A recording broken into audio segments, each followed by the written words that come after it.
ప్రకాష్ గారు. ఐలయ్య గారు క్లియర్గా చెప్తున్నారు, రేవంత్ రెడ్డి అంటే ప్రకాష్ గారి వెర్షన్, రేవంత్ రెడ్డి గారికి కేటీఆర్ హరీష్ సరిపోతారు, కేసీఆర్ సభకు రావాల్సిన పనే లేదంటున్నారు ప్రకాష్ గారు. అయితే అన్న ఈ రెండేళ్లుగా వాళ్ళ చిల్లర మాటలు, వాళ్ళ రోడ్ల మీద వాళ్ళు బయట ఎట్లా మాట్లాడుతుంది అర్థం చేసుకోండి. మేమేమంటున్నాం, 10 ఏళ్ళు ముఖ్యమంత్రిగా ఒక రాష్ట్రానికి ముఖ్యమంత్రి చేసిన ఆయన మాకు సూచనలు సలహాలు ఇవ్వమంటున్నాం. బయట ప్రసంగాలు కాదు, బయట తాట తీస్తా తోలు తీస్తా కాదు.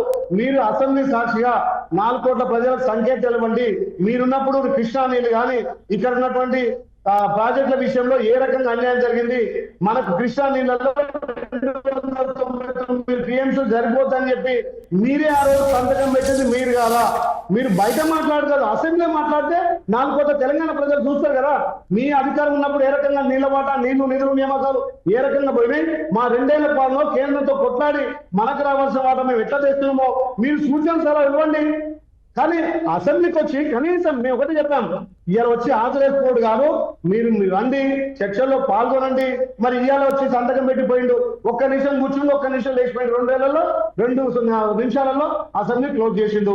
దయచేసి 2 తారీఖు నుంచి 10 తారీఖు వరకు అసెంబ్లీ అయితే కదా, మీరు రండి, మీ సూచనలు ఇవ్వండి. ఏ రకంగా మీ 10 ఏళ్ల పాలన ధ్వంసమైంది తెలంగాణ రాష్ట్రం, నీళ్ళు ఎట్లా పోయినాయి, నిధులు ఎట్లా పోయినాయి, నియమాలకు ఎట్లా పోయినాయి.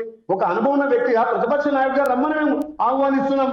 కనీసం సభా మర్యాద గౌరవం వేరు, సభలో చర్చించకుండా బయట తాట తీస్తా తోలు తీస్తా, మీ వల్ల నీళ్లు పోయినాయి, మీ వల్ల ఆ రోజు రాయలసీమ పోయి రతనాలసీమ ఎటుపోయింది, ఇలా ఏది ఉల్వషార్ ఎటుపోయింది, మళ్ళా బయట ప్రసంగాలేమో అది చేసాం ఇది చేసాం.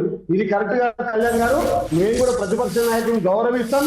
అదే గౌరవంతో మా ముఖ్యమంత్రి ఇలా సభా నాయకుడిగా ఆయన తనపై యోగక్షేమాలు వెళ్ళినప్పుడే తెలంగాణ ప్రజలు గమనించారు మా ముఖ్యమంత్రి పరిపక్వత ఏంది, మా ముఖ్యమంత్రి ఏ రకంగా మెచ్చుకుంటాడు, ఏ రకంగా రాష్ట్రంలో ప్రజాపాలన ఇష్టం అని చెప్పి తెలంగాణ ప్రజలు గమనించే కదా ఇలా అసెంబ్లీలో